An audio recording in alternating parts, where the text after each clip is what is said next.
बिस्मिल्लाहिर्रहमानिर्रहीम। वाज़ह रहे कि मरने के बाद रूहें आपस में मिलती हैं।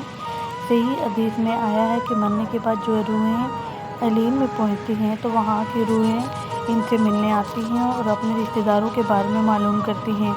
इस तरह जब कोई इंसान मरने के बाद अलीन में पहुंचता है तो इनके रिश्तेदार इससे ऐसे मिलते हैं जैसे किसी दूर दराज से पहुंचने वाले मुसाफिर से मुलाकात की जाती है और दोनों आपस में मिलकर बहुत खुश होते हैं। हज़रत अबू अयूब अंसारी रज़ियल्लाहु अन्हु से रवायत है कि रसूलुल्लाह सल्लल्लाहु अलैहि वसल्लम ने फरमाया, जब मोमिन की रूह कब्ज़ की जाती है तो खुदा के मरहूम बंदे जिनका पहले इंतकाल हो गया था इससे आगे बढ़कर इस तरह मिलते हैं जैसे दुनिया में किसी खुशखबरी लाने वाले से मिला करते हैं।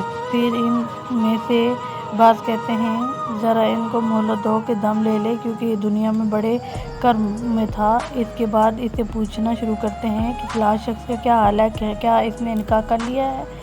फिर अगर ऐसे शख्स का हाल पूछते हैं जो इस शख्स से पहले मर चुका है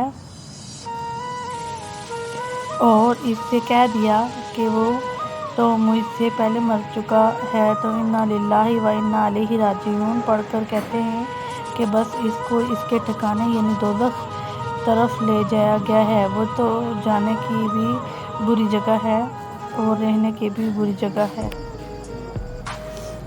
और आप सल्लल्लाहु अलैहि वसल्लम ने इरशाद फरमाया कि तुम्हारे अमाल तुम्हारे इन रिश्तेदारों आप सल्लल्लाहु अलैहि वसल्लम ने इरशाद फरमाया कि तुम्हारे अमाल तुम्हारे इन रिश्तेदारों और ख़ानदान वालों के सामने जो आखिरत में पेश किए जाते हैं। अगर नेक अमल हो तो खुश और बशाश होते हैं और कहते हैं कि ऐ अल्लाह आपका फजल और रहमत है।